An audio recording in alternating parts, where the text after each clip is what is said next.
4 simple letters. In everyday conversation, stringing together a few initials has become a remarkably common shorthand for explaining exactly who we are and how we operate. The Myers-Briggs Type Indicator is everywhere. You will find these 4-letter acronyms baked into the team-building exercises of Fortune 500 companies, listed on modern resumes, and even featured prominently in casual dating profiles. The system anchors its abstract letters to recognizable public archetypes. Take the INTJ, known as the architect. People in this category are highly analytical and strategic, traits frequently associated with figures like Elon Musk. Compare that to the ESFJ, or the consul. This archetype is highly social, empathetic, and community-focused, mapping cleanly onto public figures like Taylor Swift. By tying these varied traits to easy-to-understand labels, the Myers-Briggs assessment has firmly established itself as the dominant categorization system for human personality in modern society. But if you take those same 4 letters into a modern clinical psychology lab, you will likely be met with a collective eye roll. The scientific community largely dismisses the test. This flowchart illustrates the first major criticism, a lack of reliability. Reliability is a clinical metric that measures whether an assessment gives you consistent results over time. With Myers-Briggs, people frequently get a completely different 4-letter result when they take the test a second time. Then there is the issue of validity, or whether the test accurately measures what it claims to measure. Clinical psychologists strongly prefer the Big 5 personality model. The Big 5 measures human traits on a fluid, continuous spectrum, rather than forcing people into the rigid, either-or boxes required by Myers-Briggs. Because of these empirical failures, researchers note there is very little data proving the indicator can actually predict job performance or relationship success. Now, which leaves us with a paradox. If the clinical data shows the system is flawed, why do corporate America and the general public continue to rely on it so heavily? To answer that, we have to look at how the test was actually built. In the 1920s, the conceptual foundation for Myers-Briggs was drawn entirely from the theories of Swiss psychiatrist Carl Jung. It was based on his personal observations of the mind, not rigorous laboratory testing. Those theories were picked up by Katharine Cook Briggs and her daughter, Isabel Briggs Myers. Neither woman was a trained academic or clinical researcher.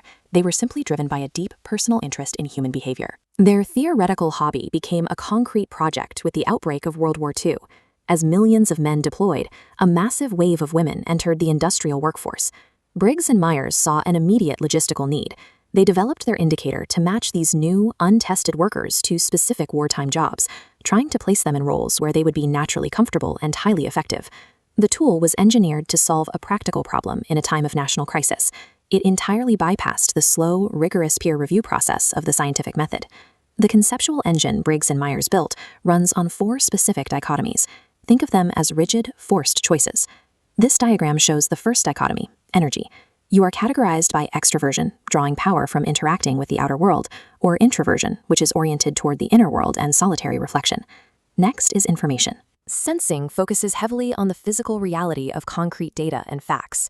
Intuition, however, looks past the immediate data to find abstract patterns and future possibilities. The third dichotomy covers decisions. Thinking means you decide based on objective logic and impersonal consistency. Feeling means you make choices based on harmony and how your decision impacts other people. Finally, worldview. Judging indicates a preference for firm plans, schedules, and settled matters.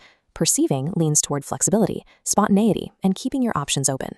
These 4 levers act as a cognitive sorting machine. By forcing you to pick one side or the other, the system intentionally trades the messy nuance of human behavior for clean, mechanical simplicity. This logic tree demonstrates the system's math. Aligning your 4 variables outputs exactly 16 possible personality types.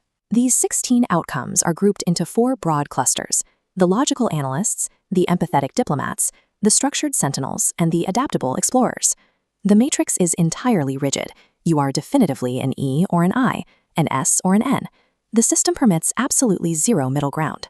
That strict binary design is exactly what scientists hate about Myers-Briggs. But it is also the exact reason the human brain finds the system so deeply appealing. If we return to the modern corporate office, the paradox starts to resolve itself. The Myers-Briggs fails as a predictive scientific metric, but it survives because it serves a completely different function. It is an incredibly accessible framework for self-awareness. It gives people a simple, structured way to identify their own tendencies and recognize their behavioral blind spots. For diverse teams, it provides a standardized, non-judgmental vocabulary. It allows coworkers to safely discuss why they might be experiencing friction and how to bridge opposing communication styles.